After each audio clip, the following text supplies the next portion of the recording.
spend the night in hotel parking lots.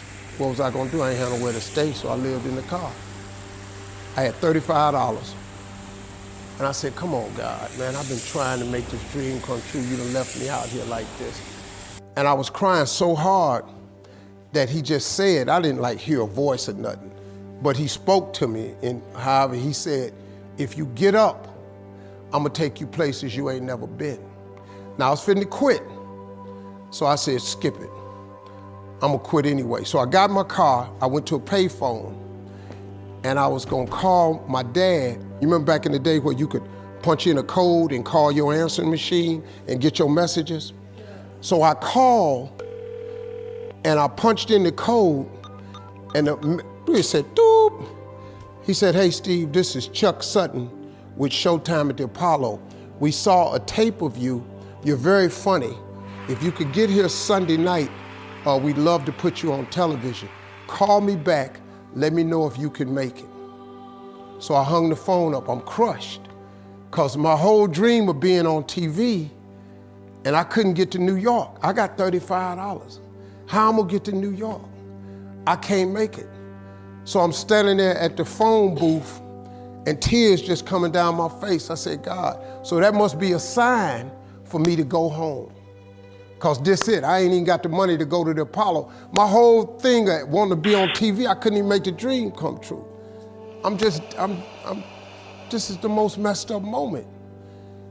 And so I said, man, let me call this dude back and see if he said this Sunday. Because maybe he said next Sunday, and I can hustle up a little bit of money or something. I don't know what I'm gonna do, but let me just call him back. So I called him back. Steve, this is Chuck Sutton, Showtime at the Apollo. We saw a tape of yours. You're very, very funny. Look, we have an opening Sunday night at Showtime at the Apollo. If you can make it, we'd love to put you on TV. I said, it's this Sunday. Before I hit the button, I heard, doop, you have another message. Now, it wasn't there before. So I punched my code in. I listened to the second message. It said, Steve Harvey, this is Tom Sobel from the Comedy Caravan. This was a Thursday.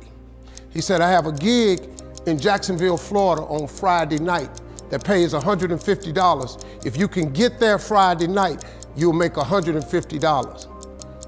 So I called him back and I said, hey Tom, did you get a gig away?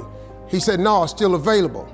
He said, can you get there? I said, I'm in Pensacola, Florida. I'm 3.5 hours away. So I drive to Jacksonville, Florida, and that night I made the 150. The club owner said, man, you funnier than the guy we hired. If you stay tomorrow night, I'm gonna give you another $150. So now I got $300 now. So I get on the phone, I call Chuck Sutton.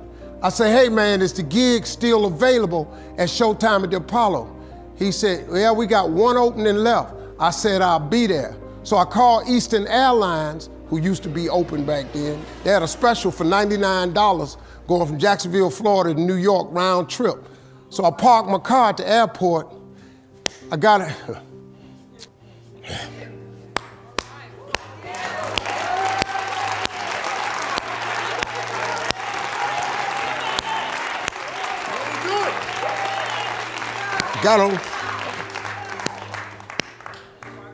Got on plane, flew. Everything I had was in 2 bags. Got to the Apollo. I said, hey man, I'm here. I got there at 11 o'clock in the morning. He said, you can't stay here because you don't come on to the late show tonight. I said, man, I ain't got nowhere to go. I said, if you just let me stay in this building, man, I ain't gonna move around nothing. I ain't got nowhere to go. I'm in Harlem, I can't go back out here. I got these 2 bags. I got victim wrote all over me, man. So he said, all right, if you go upstairs, don't come down. So he put me in a dressing room on the 6th floor. So that's where all the comedians were. So I stayed up there.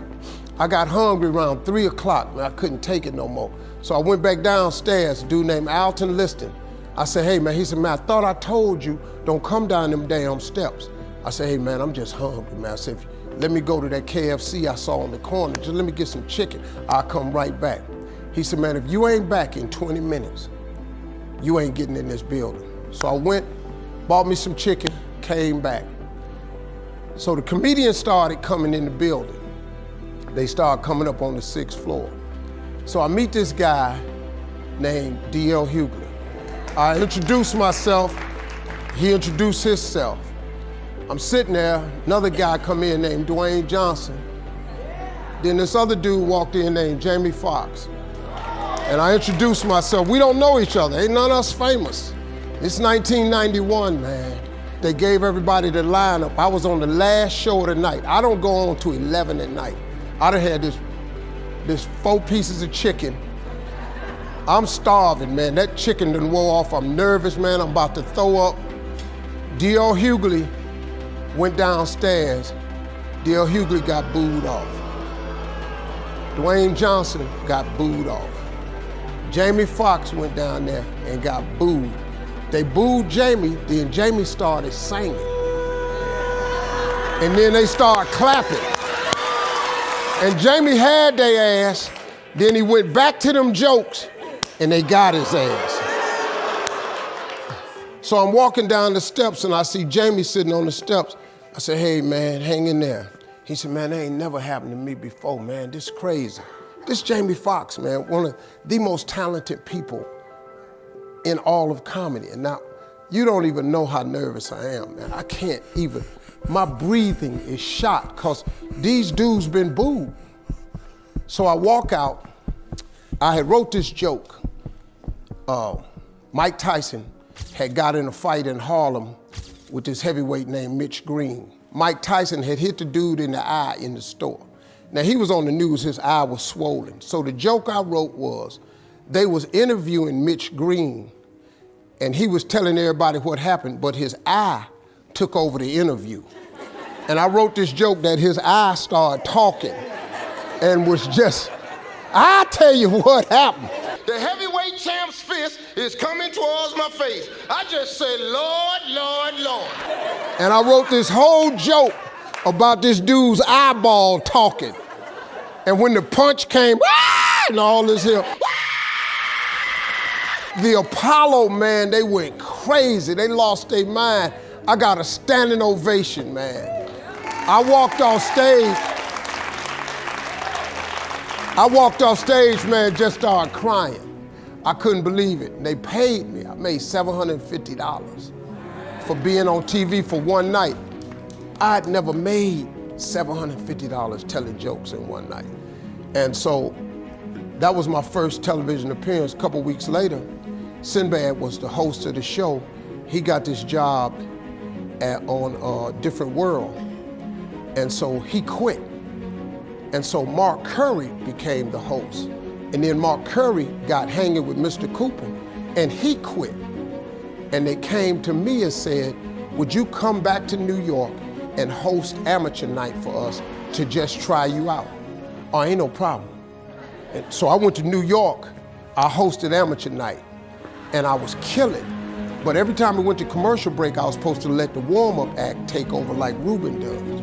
But I knew not to let the warm-up act do that because he would change the attitude of the crowd because the Apollo was a wild place. So I stayed out there. I did the warm-up and the hosting.